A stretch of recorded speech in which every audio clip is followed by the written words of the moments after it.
Alors, bonjour à ceux qui se joignent à nous. Plus tard dans les maritimes, on dit ici, mais là, j'allais dire très, très, très, très, très tard en Europe. Et simplement pour vous dire que, donc, d'une part, toutes les communications sont enregistrées, mais à des fins uniquement de diffusion à l'intérieur du colloque pour ceux qui n'ont pas la chance de pouvoir suivre les conférences en temps réel.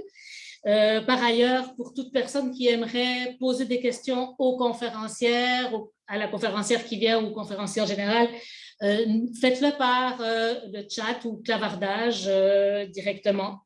Et ce que j'ai dit tantôt, c'est que toutes les communications sont donc bien rediffusées dans le site du colloque. Donc, vous pouvez les réécouter quand cela vous tente. Il est 14h59 heure du Québec. Donc, à 15 heures, nous allons permettre, je pense que, Andréane, tu peux gentiment commencer à partager ton écran. Pendant ce temps-là, je vais présenter ta conférence, ton titre, et comme ça, on sera à point pour l'heure. Est-ce que ça fonctionne? Vous voyez mon écran? On voit très bien ton écran, c'est impeccable. Merci.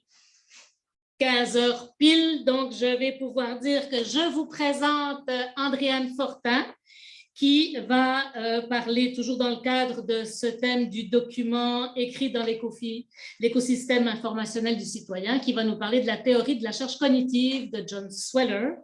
Alors, à toi, Andréane, merci beaucoup. Oui, bonjour, merci. Merci de me recevoir. Donc, vous m'entendez bien? Très bien. Oui, parfait. Donc, ma présentation s'appelle « La théorie de la charge cognitive de John Sweller, exploration d'un cadre pour évaluer les communications administratives ». Oups, pardon. Donc, cette présentation-là, elle va porter sur mon projet de mémoire, de maîtrise en communication publique qui s'inscrit en rédactologie. Je vais commencer par vous parler du contexte de travail qui a mené à ma question de recherche. Ensuite, je vais parler de quelques problèmes théoriques que j'ai rencontrés en cours de route. Je vais vous présenter mon protocole expérimental qui est en fait des tests utilisateurs et tout ça va nous mener à la théorie de la charge cognitive de John Sweller, un cadre que j'ai considéré pour ancrer mes travaux. Donc, je vais offrir quelques notes explicatives et critiques aussi au sujet de ce cadre-là et nous allons conclure. Donc, sans plus attendre, le contexte, entre 2018 et 2020, le groupe rédigé a effectué un contrat de recherche auprès de la Société de l'assurance automobile du Québec, la SAAC, qui visait à réécrire l'ensemble des lettres envoyées aux citoyens pour qu'elles deviennent simples et bienveillantes, claires et bienveillantes. Comme c'est souvent le cas lors de mandats de simplification, on n'a pas seulement retranché de l'information superflue ou redondante, on a aussi ajouté beaucoup d'informations dans les lettres à des fins de clarté et d'accompagnement. On pense par exemple à des démarches administratives ou encore à des recours dont disposent les citoyens. La clarté, ça n'a pas été la seule raison pour laquelle on a ajouté de l'information. Il y avait aussi une incertitude par rapport aux annexes qu'on pourrait fournir aux citoyens en contexte de transition numérique. Donc, est-ce que dans 1 an, 2 ans, 3 ans, on allait toujours imprimer des dépliants papier, des formulaires, des relevés, puis les joindre à la communication ou on n'allait pas rediriger le citoyen vers un portail en ligne, vers le site web? Donc, quelle forme allait prendre tout ça? On n'était pas trop certain, donc la ligne de conduite dans ce contexte-là, c'est devenu, avec raison, de rapatrier le plus d'informations possible dans les lettres pour être certain que le citoyen y ait accès. Le résultat, cependant, c'est que dans certains domaines complexes, comme celui de l'alcool au volant, pour lequel j'ai travaillé, bien, certaines lettres, pas toutes, mais certaines, vont faire jusqu'à 3 pages maintenant. Donc, on peut se demander avec raison quelle est la réaction émotive à la réception d'une lettre de 3 pages? Quels sont aussi les effets sur l'attention en cours de lecture? Quels sont les effets sur la compréhension ultime du message? Est-ce que le lecteur est capable de toujours départager l'utile de l'accessoire pour sa situation quand la lettre fait 3 pages? Ce qui est intéressant, c'est que les opinions étaient partagées chez les rédactrices par rapport à ces questions-là. Donc, certaines rédactrices croyaient que c'était une bonne chose de mettre toute l'information au même endroit, ça évitait l'éparpillement, puis de toute façon, le citoyen ne lirait pas nécessairement les pièces jointes qu'on lui envoie, donc c'était un avis. Puis d'autres rédactrices, à l'inverse, croyaient que c'était beaucoup trop d'informations au même endroit, qu'il fallait répartir les contenus à travers les pièces jointes, bref, créer un parcours de lecture qui soit un petit peu plus structuré. D'où l'idée de tester la chose avec mon projet de maîtrise. Donc, ma question de recherche, la voici. Pardon. En théorie, à quantité égale d'informations écrites, lequel de ces écosystèmes informationnels est plus efficace pour le citoyen? Est-ce que c'est la version longue de la lettre, seule, donc qui comprend toute l'information, 3 pages? Est-ce que ce serait une version raccourcie où les détails retranchés ont été placés dans des annexes papier, ici en l'occurrence 2 dépliants et un formulaire. Et puis, qu'est-ce qui arrive si cette même version raccourcie de la lettre redirige le lecteur non pas vers des annexes papier, mais vers des annexes numériques, ici des pages web. Donc, lequel de ces 3 écosystèmes informationnels est plus efficace pour le citoyen? À quantité égale d'informations. 2 concepts clés. D'abord, celui d'écosystème informationnel qu'on vient de voir en détail dans les présentations précédentes. Ma définition, à moi, elle est vraiment restreinte. Je définis l'écosystème informationnel comme l'ensemble de la documentation mise à la disposition du citoyen pour lui permettre de comprendre et d'effectuer correctement ce que l'administration exige de lui. L'efficacité communicationnelle à l'écrit, c'est un concept de Claire et Baudet. Elle est définie pour sa part comme le seuil de réussite attendu d'un acte de communication entre un destinataire qui a des intentions, la SAAC dans notre cas, et un destinataire qui fournit un effort de traitement, le citoyen qui reçoit sa lettre, sa communication.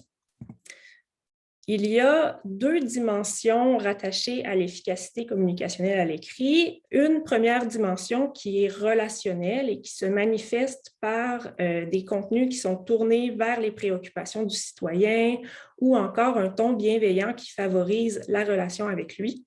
Et une dimension informationnelle qui, elle, se manifeste par l'emploi d'une langue claire et simple qui minimise les efforts de traitement en cours de lecture et qui favorise du même coup la compréhension des contenus. Donc, notre question de recherche cherche à concerne en fait un texte, une lettre dont on veut répartir les différents contenus à travers différents documents. Donc, notre premier réflexe, ça a été de nous tourner vers la littérature en psychologie de la lecture, donc de demeurer dans un cadre strictement psycholinguistique, puis d'aller lire d'aller chercher réponse à nos questions en psychologie de la lecture. Premier constat, c'est que les modèles classiques en psychologie de la lecture, on pense par exemple à celui de Kinch et ses collaborateurs, ils s'intéressent peu à la compréhension de textes multiples. Ces modèles-là se sont construits en faisant des expériences sur la compréhension de textes uniques, qui sont souvent d'ailleurs des textes narratifs. Or, pour comprendre un texte multiple, qu'on appelle aussi dans la littérature des documents complexes, le lecteur il doit réaliser, selon certains auteurs, des opérations supplémentaires. Il doit notamment savoir manier différents genres de documents lors d'une même situation de lecture. Il doit aussi analyser, synthétiser, intégrer des informations qui sont parfois complémentaires, redondantes, contradictoires, utiles ou non là, à travers les différents documents qui sont devant lui. Puis surtout, il doit naviguer entre les documents. Puis ça aurait un coût cognitif qui s'additionne à celui de l'activité de lecture en tant que telle. Notre question rejoint aussi des contraintes qui sont posées par l'environnement numérique de lecture, notamment celle de la multimodalité. Le lecteur ne fait pas seulement lire des documents, mais il va aussi voir des images, voir des vidéos, voir des effets de texte dynamiques et entendre de l'audio. Puis aussi, ça rejoint toute l'importance de la littératie numérique du lecteur. La réussite de l'activité de lecture, il ne va pas sans dire qu'elle est conditionnée dans cette situation-là par la littératie numérique du lecteur. Donc, c'est une évidence. Bref, on voit clairement que le cadre psycholinguistique qui est habituellement mobilisé en rédactologie, donc qui part de la reconnaissance des caractères jusqu'à la figuration de l'information, dans ce cas-ci, il présente d'importantes limites quand vient le temps, bref, d'étudier l'efficacité d'un écosystème informationnel, papier ou numérique. L'activité de lecture, elle se positionne alors dans un périmètre plus large de réalisation de tâches. Puis, la question, c'était, dans ce contexte-là, comment est-ce qu'on mesure pleinement l'efficacité communicationnelle? Donc, on est allé du côté de l'ergonomie, de la psychologie ergonomique, puis on est tombé sur le concept de charge mentale de travail. La charge mentale de travail se définit, a plusieurs définitions, mais elle se définit ainsi. Ce serait, je vous en donne deux définitions. Un construit en psychologie qui représente le coût pour un humain d'accomplir une tâche avec un certain niveau de performance. Et la mesure quantitative ou qualitative du niveau d'activité nécessaire à l'accomplissement d'un travail donné. Comment la mesurer, cette activité-là? Il y a plusieurs outils de mesure qui existent. On peut utiliser d'une part des données physiologiques, donc clignement d'yeux, de battement de cœur, des images cérébrales. Mais ce qu'on utilise habituellement, c'est des méthodes moins invasives comme des échelles subjectives, des questionnaires qu'on fait remplir aux participants. Le plus populaire, le plus utilisé, puis à point de ces questionnaires-là, c'est le NASA Task Load Index, le NASA TLX, qui est une échelle multidimensionnelle qui est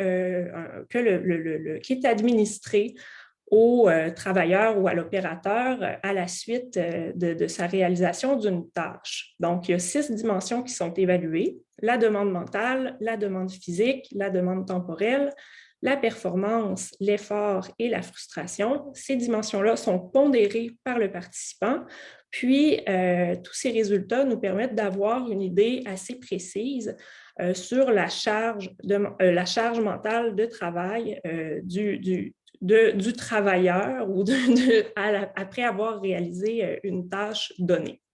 Ce questionnaire-là est autant utilisé dans, par exemple, le milieu de l'aviation qu'il l'est aujourd'hui dans des tâches plus intellectuelles rattachées au travail de bureau ou à la navigation en ligne, par exemple.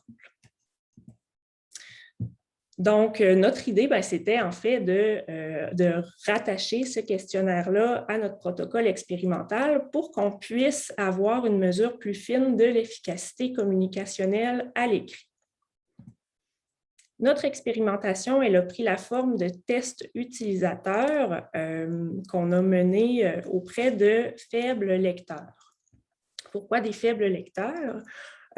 Pour tester, c'était une lettre de la SAAC qu'on voulait tester. Le but, c'est de rejoindre toute la population. Donc, bien évidemment, quand on réussit à rejoindre les faibles lecteurs, du coup, on arrive à rejoindre tous les lecteurs de la province, en théorie. Donc, les participants ciblés des faibles lecteurs, on est allé les recruter, 15 adultes, sans diplôme secondaire, recrutés dans 2 centres d'éducation aux adultes de la région de Québec.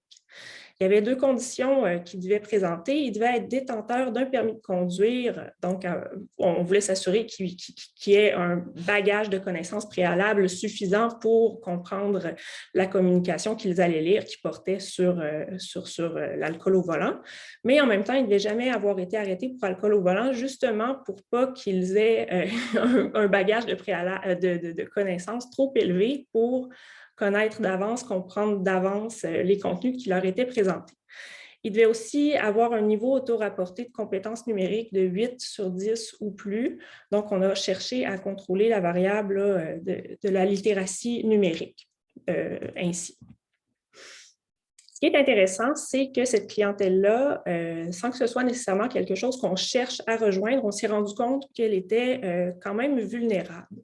Donc, spontanément, pendant nos entretiens avec les adultes ciblés, plusieurs nous ont révélé avoir des troubles de l'attention, avoir par exemple un syndrome de stress post-traumatique, des facteurs familiaux particuliers, des problématiques difficiles qui expliquaient à la base leur décrochage scolaire. Donc, on parle beaucoup de vouloir rejoindre les clientèles vulnérables. Ici, les tests utilisateurs qu'on a menés les a rejoints, bien que ça n'ait pas été quelque chose de volontaire, si on peut dire. À partir de là, une fois tous nos adultes recrutés, on a voulu répartir les participants dans 3 groupes pour tester nos 3 écosystèmes informationnels. Et on a équilibré ces groupes-là en fonction des niveaux de français des participants qui variaient de secondaire 1 à 5. Donc, chaque groupe était équilibré puis présentait des compétences similaires en français. Voici à quoi ressemblait notre protocole. On a mené 15 entretiens individuels filmés, chacun d'une durée d'environ 1 heure.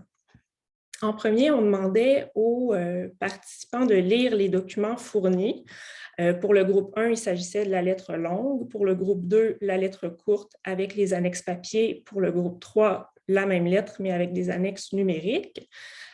Pendant la lecture des documents, nous, ce que ça nous servait à récolter, c'était le temps de lecture, mais aussi des données sur l'ordre de consultation des documents. Les participants pouvaient soit adopter une stratégie linéaire, donc lire, par exemple, la lettre au complet, puis passer ensuite à chacune des annexes, tandis que d'autres adoptaient une stratégie davantage tabulaire, donc qui entrecoupait la lecture de la lettre avec la lecture des différentes annexes.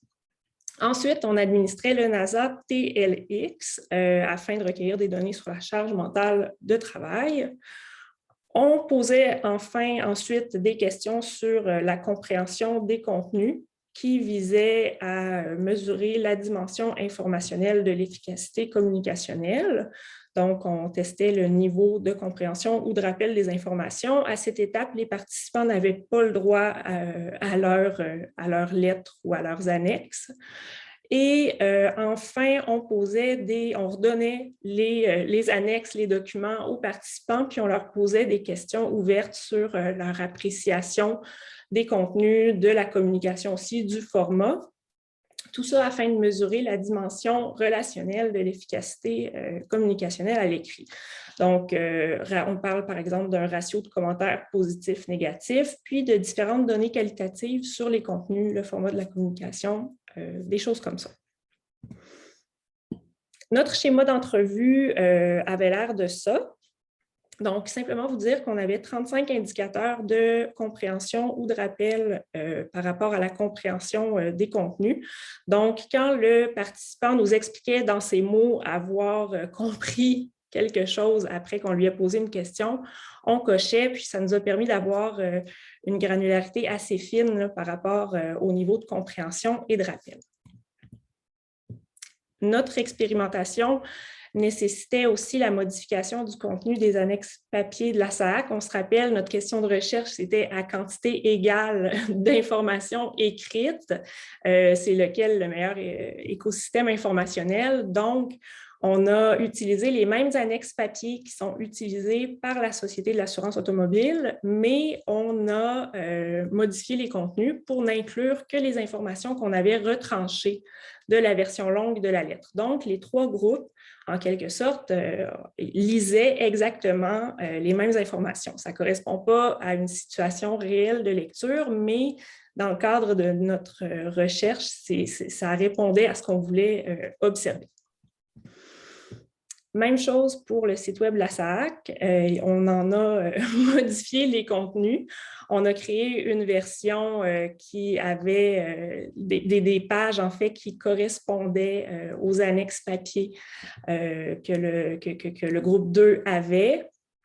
Et puis, le groupe 3, en fait, avait à naviguer là, sur cette fausse interface-là, mais qui correspond visuellement, ergonomiquement à une expérience réelle de lecture sur le site web de la SAAC.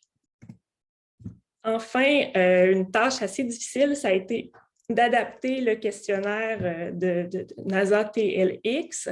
On l'a traduit en français. On a aussi adapté les questions en fonction de la tâche de lecture, compréhension, navigation. Donc, il fallait que les participants comprennent, voient le lien entre la question et la tâche qu'ils venaient de réaliser. Et on a opté pour une version dite RAW TLX. C'est une version qui est non pondérée par le participant, ce qui permet, selon la littérature, de retirer les dimensions de notre choix. Ici, on a retiré la dimension temporelle, car les participants n'étaient pas tenus de lire leurs lettres dans un temps limite, ce qui correspond à une situation de lecture véritable, dans ce cas-ci. Les résultats, bon, leur analyse est à venir, donc ça devrait venir au courant de l'année. Malheureusement, je n'ai aucun résultat à vous offrir pour aujourd'hui. La présentation visait seulement à vous présenter là, ma réflexion, puis ma recherche d'un cadre pour expliquer tout ce travail-là. Mais ça va venir. En cours de route, bien évidemment, notre souhait, c'était de pouvoir ancrer notre recherche dans un cadre théorique qui soit suffisamment large pour pouvoir éclairer nos résultats.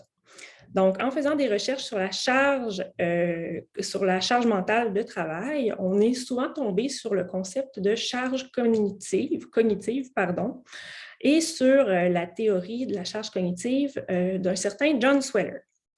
Je vous la présente, cette théorie-là. C'est une théorie générale sur la cognition humaine qui est apparue à la fin des années 80 et puis qui est issue des travaux de John Sweller et Frédéric Pass en sciences de l'éducation. On en entend beaucoup parler ces temps-ci dans de nouveaux domaines reliés au traitement de l'information, comme par exemple la lecture.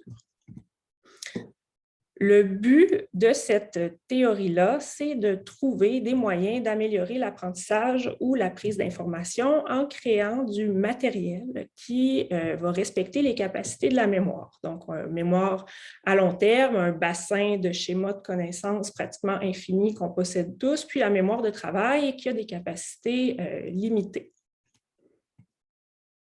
La charge cognitive, dans cette théorie-là, elle est définie comme tout effort imposé à la mémoire de travail. Donc, le but, c'est d'éviter la surcharge chez les apprenants, chez les personnes qui consultent de l'information, en leur offrant du matériel adapté à leurs capacités mnésiques.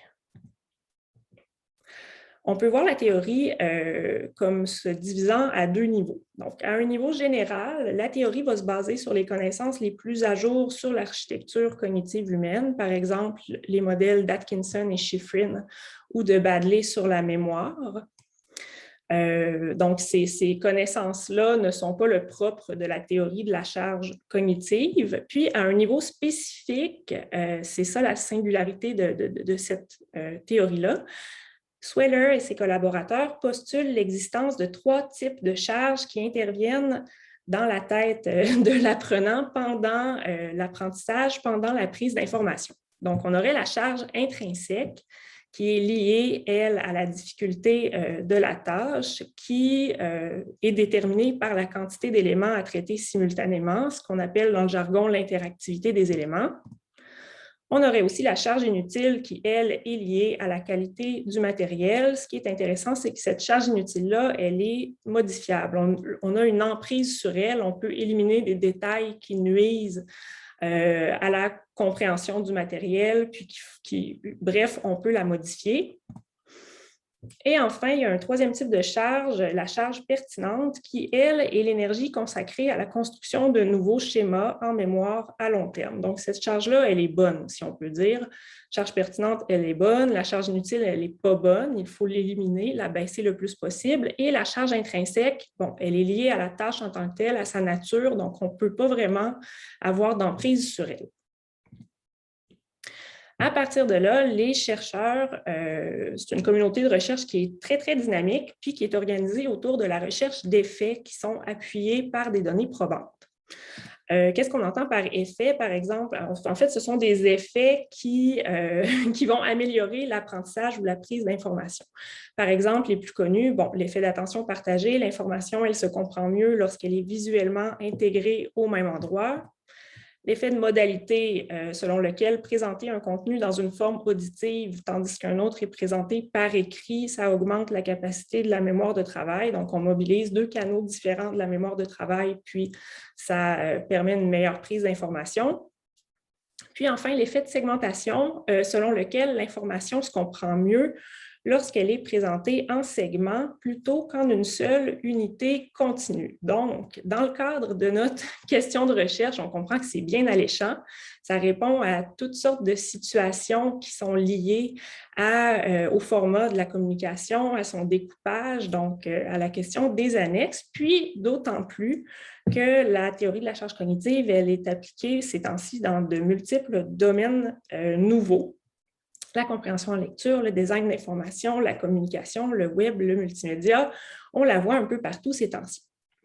Mais bon, je ne pouvais pas passer sous silence certaines critiques que j'ai rencontrées au fil de mes recherches, des critiques qui m'ont fait reconsidérer en quelque sorte l'intérêt de ce cadre-là, qu'on a trouvé un petit peu moins sécuritaire qu'en apparence on pourrait croire. Les premières critiques, elles sont liées à la clarté conceptuelle de la théorie. Il y a des auteurs qui disent que certains concepts pourtant fondamentaux dans la théorie, comme celui de l'interactivité des éléments ou encore celui de surcharge, sont mal définis, sont flous, donc sont utilisés d'une façon inconstante à travers la littérature. On observe aussi dans la littérature un statut variable des types de charges puis de leurs relations les unes avec les autres. Par exemple, dans certaines recherches, la charge intrinsèque va être immuable, on ne peut pas la changer, puis dans d'autres, elle va être modifiable. Parfois aussi, les trois charges, on va les voir comme cumulatives, tandis que dans d'autres recherches, on va dire que la charge pertinente, elle est fonction de la charge intrinsèque. Donc, les relations entre les différents types de charges sont mal définies, ce qui fait que les résultats de recherche sont pas toujours aussi constants qu'on le souhaiterait. Puis, la communauté s'appuie, en fait, et affirme haut et fort créer des données probantes quand, dans le fond, ces assises conceptuelles ne sont pas si solides. Donc, ça, c'est une première vague de critiques à l'endroit de la théorie. Et il y a aussi des critiques qui sont liées à l'approche méthodologique. En fait, c'est un gros problème avec la théorie de la charge cognitive. C'est un problème ouvert. C'est impossible pour l'instant de mesurer les charges intrinsèques inutiles et pertinentes, donc de les distinguer. Pourquoi? Bon, on utilise souvent des questionnaires unidimensionnels pour mesurer la charge, ou encore on va utiliser des échelles multidimensionnelles, mais qui ne ciblent pas les différents types de charges. Donc ça, ce que ça donne, c'est des interprétations qui sont toujours post-hoc, qui sont parfois circulaires même. Par exemple, on va administrer à une classe un questionnaire de charge cognitive. On va ensuite interpréter les résultats comme quoi la charge est plus haute dans telle situation parce que la charge intrinsèque était plus forte, puis là, les étudiants ont davantage créé de schémas, donc la charge pertinente était très haute, mais dans les faits, c'est une boîte noire, on ne le sait pas, qu'est-ce qui est arrivé, puis il n'y a aucun moyen de le savoir parce que les données ne peuvent pas être rattachées à la théorie. Puis aussi, ce qui est intéressant, c'est que justement, parce que les trois types de charges ne peuvent pas être mesurables, on dirait que la communauté, en tout cas une bonne partie, a tendance à se détacher de cet aspect-là de la théorie. Par exemple, dans une revue de la littérature sur les études de la charge cognitive dans le domaine multimédia, il y a un auteur qui a relevé que plus de la moitié des études, ils ne mentionnent carrément pas les trois types de charges dans leurs travaux. Donc, ça rend difficile la connexion des résultats de recherche à une base théorique. Sans les types de charges, on perd dans le fond la spécificité de cette théorie-là qui devient, en tel cas, une théorie plus générale sur la mémoire, sur la mémoire, comme celle de Baddeley, dans le fond. Bref, là, je vois le temps qui file. Pour conclure, notre recherche, nos travaux, on essaie de répondre aux défis de l'évaluation d'un écosystème informationnel, donc de plusieurs documents ensemble. Ce qu'on trouve, nos conclusions pour l'instant, c'est que la charge mentale de travail, ça s'avère un construit qui est très riche, puis qui permet de mesurer avec beaucoup plus de finesse, disons, l'efficacité communicationnelle à l'écrit dans un contexte de réalisation de tâches. Justement, c'est ça, l'utilisation de ce construit permet de positionner l'activité de lecture dans un périmètre plus large de réalisation de tâches, que ce soit sur papier, avec de multiples documents ou à l'écran, dans un environnement numérique ou en mariant les deux. Puis, quant à elle, la théorie de la charge cognitive de John Sweller, c'est un cadre qui est intéressant parce qu'elle insiste sur l'importance de la mémoire de travail puis de la mémoire à long terme dans la prise de connaissance de l'information, ce qui est en fait absolument essentiel aujourd'hui pour bien communiquer à l'écrit. Mais selon nos recherches, on a constaté là, que la théorie, elle est aujourd'hui confrontée à plusieurs gros défis méthodologiques qui sont d'une part liés à sa clarté conceptuelle, mais aussi à son opérabilité générale. Donc, 15h31, là, vous voyez, je me suis cachée derrière les références. Je vous remercie de votre attention. Puis, si vous avez des questions, là, je peux y répondre, ça va me faire plaisir. Merci. Merci, Andréane. Peut-être que oui. Véronique... Oui. Tout à fait. Merci beaucoup, Andréane, de cette présentation, de la rigueur méthodologique, de la réflexion qu'il y a derrière. Et ça montre à quel point, petit à petit, il faudrait départager l'écran. L'écran. Oui. J'arrête le partage. C'est beau? C'est ça, parfait. Merci. Parfait. Donc, ça montre à quel point aujourd'hui le lecteur est amené à être considéré comme réalisant un travail. Et donc là, c'est quand même une évolution très forte sur lire est un travail et comment faire en sorte que ce travail soit allégé le plus possible pour qu'il accède à l'information. Et toute cette question de la mémoire derrière est fondamentale. Donc, c'est quelque chose qui, bien entendu, est en ébullition et donc forcément les auteurs vont être critiqués. Mais néanmoins, il y a cette idée qu'on ne peut plus dire « je sais lire » ou « je ne sais pas lire ». Dans les deux cas, il y a un travail et comment, dans la relation par rapport au colloque État-citoyen, comment alléger ce travail. Oui, donc ça, Voilà, donc je trouve que ça ouvre une porte très, très importante. C'est pas travailler avec un analphabète et lui apprendre à lire et à écrire. C'est tout à fait autre chose qui se passe. Et ça montre à quel point là, il y a à prendre en considération que le citoyen fait un effort, il travaille. Et bon, j'en dis pas plus, tu as compris ce que je voulais dire. Alors, j'en viens à ma question sur dans cette approche-là, est-ce que les neurosciences n'auraient pas un rôle pour mieux comprendre cette notion de mémoire de travail et de coût cognitif avec toutes les connaissances contemporaines en neurologie? Oui, en fait, c'est l'avenir. C'est vraiment, je suis pas une spécialiste de la question, là. Je veux juste faire mon petit disclaimer dès le début, là. Tout ce que je vous dis à ce sujet-là, c'est des choses que j'ai lues, mais je ne suis pas une experte en neurosciences, bien évidemment, puis c'est des questions qui me dépassent, qui sont très complexes.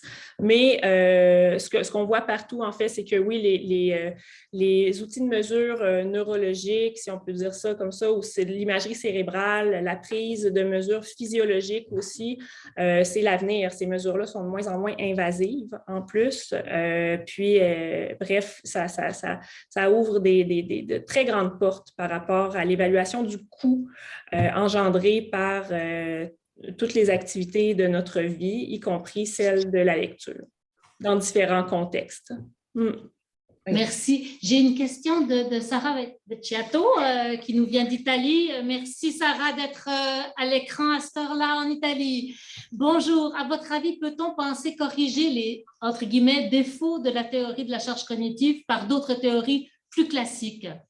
Ben, en fait, il y a peut-être pas des théories, je ne sais pas, je ne m'aventure pas là-dessus, mais disons, les modèles en psychologie de la lecture sur les documents multiples, c'est aussi une voie à explorer. La compréhension de ces documents-là ne se fait pas de la même façon que celle de documents uniques.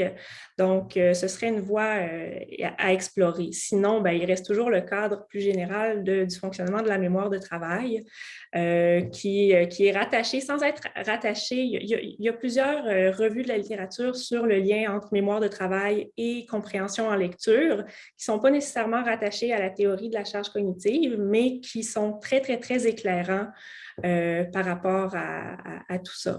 Je ne sais pas si ça répond à votre question. On verra si ça revient, mais justement, il y a quelqu'un qui nous dit, avez-vous un bon livre ou un bon auteur à conseiller pour comprendre la différence entre la fonction de la mémoire à long terme et celle de la mémoire de travail, ou quelque chose qui est... Écoutez, non, là, je pense qu'on me prend à chaud. Je n'ai aucune référence, je pense, à donner là-dessus. Comme ça, là. En fait, comme ça, mais si vous voulez, là, je vais pouvoir vous réécrire là, sans problème pour vous Parce qu'il y a beaucoup de choses sur la compréhension en lecture et qui font intervenir la mémoire de travail et la mémoire à long terme. Oui, ben, il y a Golder, Caroline Golder, puis Daniel Gouanac, je ne me rappelle plus. Daniel Gouanac, oui. Oui, bon, sur le sujet, là, je pense qu'ils ont fait un livre qui vient d'être republié 2015, Lire et comprendre. Ils utilisent beaucoup là, les capacités de la mémoire pour expliquer la compréhension en lecture.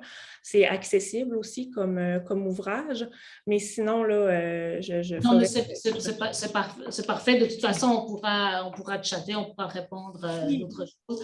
Il y a eu beaucoup de synthèses de fait par Bertrand Labasse aussi comme rédactologue sur les schémas mentaux, donc je pense qu'on peut aussi référer aux travaux de Bertrand Labasse. Il va communiquer demain pendant le colloque en fin d'après-midi, il pourra relancer les questions s'il nous a suivis là. Donc, je pense que les travaux de Bertrand Labasse, en plus, ils vont toujours ancrer cet aspect cognitif-là, mais à la réalité du rédacteur.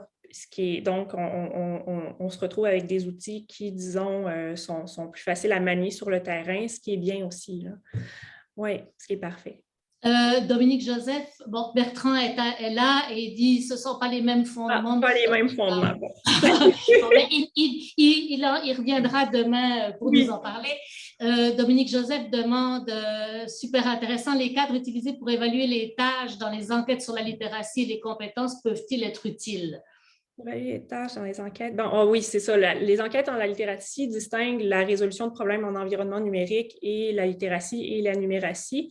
Oui, en fait, ces cadres-là, à mon avis, peuvent être intéressants. Mais bon, regardez, prenez ça avec un grain de sel. Là, je suis aux études, je suis étudiante à la maîtrise, je n'ai pas la science infuse, mais à mon sens, oui, pour faire du terrain, ces cadres-là peuvent être intéressants, quoique ils datent un petit peu. Ils datent un petit peu, puis c'est la théorie des items, c'est pas tout à fait, ouais. C'est pas tout à fait la même chose, non. Je pense pas qu'on arrive exactement à la même chose, mais c'est sûr qu'il y a la notion de tâche qui est intéressante là. Au passage, quoi des protocoles expiés de la charge de travail, ils marchent bien normalement.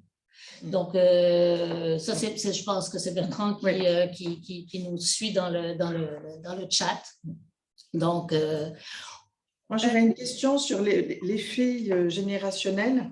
Est-ce qu'on peut, d'un point de vue purement théorique, hein, est-ce qu'il n'y aurait pas un effet d'âge sur ses capacités à lire plusieurs documents de sources différentes, c'est-à-dire que les 20-30 ans auraient davantage de facilité, en exagérant le propos, que les 60-70 ans, par exemple. Je ne sais pas, c'est peut-être une représentation erronée, mais est-ce que ça ne serait pas une variable à prendre en compte dans cet accès aux documents administratifs? Oui, tout à fait. Tout à fait. Il y a plusieurs variables qui peuvent être prises en compte. La variable de l'âge, on ne l'a pas vraiment considérée dans nos travaux parce que, en fait, la seule variable qu'on a considérée, c'est celle de la littératie numérique, en posant une question sur le niveau de confort avec la technologie, avec Internet. Donc, du coup, en prenant en compte cette variable-là, la nécessité de considérer l'âge dans notre protocole n'était plus là. Mais sinon, oui, effectivement, il y a plusieurs recherches qui montrent qu'il y a une différence là, entre les différentes tranches d'âge par rapport à ça.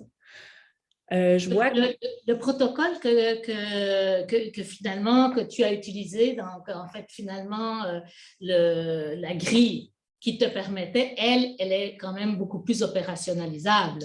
C'est ce que j'en comprends. La NASA, oui. Parce que quand Sarah pose la question de savoir est-ce qu'il y aurait quelque chose qui conviendrait davantage, toi, en travaillant avec différentes grilles d'analyse, tu t'es rendu compte que dans le fond, en utilisant les indicateurs de Sweller, ça ne permettait pas de croiser, en fait. C'est ça, exactement. Donc, j'étais à la recherche d'un cadre explicatif pour mes résultats. Donc, puis j'utilisais le NASA TLX. Puis, dans plusieurs recherches sur la charge cognitive qui s'ancrent dans la théorie de la charge cognitive de John Sweller, il y a plusieurs recherches qui utilisent le NASA TLX pour mesurer la charge cognitive. Mais là, donc, j'avais en tête que ça allait être possible. Mais en cours de route, je me suis rendu compte que c'était absolument impossible de connecter les dimensions mesurées par le NASA TLX au type de charge. Donc, la valeur interprétative de mes résultats de recherche était relativement faible si le tout s'ancrait dans la théorie de la charge cognitive. Puis là, en fouillant, je me suis rendu compte que c'était effectivement la principale critique à l'endroit de la théorie, c'est qu'elle n'est pas opérationnalisable. Puis donc voilà pour Sweller. Julie, je me permets de lire, je crois que M. Labasse a retapé sa question. Je ne sais pas si vous la voyez. Il dit au passage, j'ai tapé trop vite, je parlais des expériences sur les tâches concurrentes. Oui, donc ça, on appelle ça aussi des méthodologies de la double tâche. C'est utilisé pour mesurer la charge mentale de travail. Donc, il y a les données physiologiques, les doubles tâches, puis les questionnaires subjectifs, donc qui sont les 3 grandes méthodes pour mesurer la charge mentale de travail. Puis oui, ça marche bien, mais ça, c'est utile pour mesurer la charge mentale de travail. Ce construit-là en psychologie ergonomique, mais disons, puis c'est utilisé aussi par la communauté de chercheurs sur la théorie de la charge cognitive, mais donc oui, ce sont des outils qui sont valides. Quoique le même problème demeure quand c'est utilisé du côté de la théorie de la charge cognitive, c'est qu'on ne peut pas isoler les différents types de charges. C'est simplement ça le problème. Je ne sais pas si ça répond à votre question. mais moi, je pense que ce qui est intéressant, ce que je comprends, ce que j'en comprends, c'est qu'en fait, au départ, le défi ou enfin, tu souhaitais utiliser, tu pensais que le cadre de Sweller serait un cadre prometteur et qui te donnerait, il te donnerait ton cadre explicatif. C'était ça. En fait, ce qui s'est passé, c'est qu'en fait, en creusant, en fouillant, et c'est là que tu t'es dit, c'est un cadre, oui, c'est un cadre intéressant, oui, mais c'est pas opérationnalisable, donc je pourrais pas partir de ça pour interpréter les résultats de mon expérimentation. C'est surtout ça qui est intéressant dans la démonstration que tu fais là, c'est que en fait, c'est que tu dois reculer et travailler avec autre chose pour interpréter tes résultats. Puis, en fait, le construit de charge mentale de travail, pour sa part, il n'est pas rattaché à une théorie particulière. Il y a un grand corps de littérature qui existe à son sujet, mais on ne le rattache pas à une théorie. Donc, peut-être que mes travaux vont rester flottants, si on veut, sur le plan théorique. Je vais me bricoler un cadre conceptuel, puis ça va régler la question. Mais effectivement, cet ancrage-là théorique, là, pour le moment, avec Sweller a été, disons, en ce qui me concerne, pas très fructueux. Oui, mais la pratique utilisateur que tu vas rendre, quand tu vas rendre compte de tes résultats, elle sera très riche. C'est-à-dire que même si le cadre théorique va être à nuancer, il y aura des faits, il y aura les 3 groupes, et ces utilisateurs-là, ça sera très riche. Vraiment, je suis très impatiente de lire les résultats, de voir. Oui, parce que ça sera des faits. Là, ça sera d'un point de vue empirique, comment les utilisateurs se sont positionnés. Oui, bien, j'espère en tout cas que ça va être riche. Je me croise les doigts, je vais faire beaucoup d'efforts. Puis on est bien confiante que tu vas trouver. Je te remercie beaucoup. Je ne vois pas d'autres questions qui nous viennent du public. Non, j'en vois pas d'autres. Alors, je te remercie infiniment, Andréane, pour ton travail, ta réflexion. Je trouve qu'elle est très éclairante. Elle montre très bien, je pense, qu'on fait comme travail en rédactologie. Je vois un mot de Chantal Audette qui dit « Félicitations, Andréane, pour j'arrive pas à lire, pour cette excellente présentation. » Merci Andréane, Isabelle Sperano. Donc, je pense qu'il y a beaucoup de gens qui nous disent bravo pour cette présentation. Je pense qu'on est tous on a très, très hâte de voir le résultat de ce que ça va donner. Sonia Gerolimic aussi qui dit merci, c'était très intéressant. Je vous remercie d'être en Italie à cette heure-là en train de nous écouter. C'est vraiment très, très apprécié. Et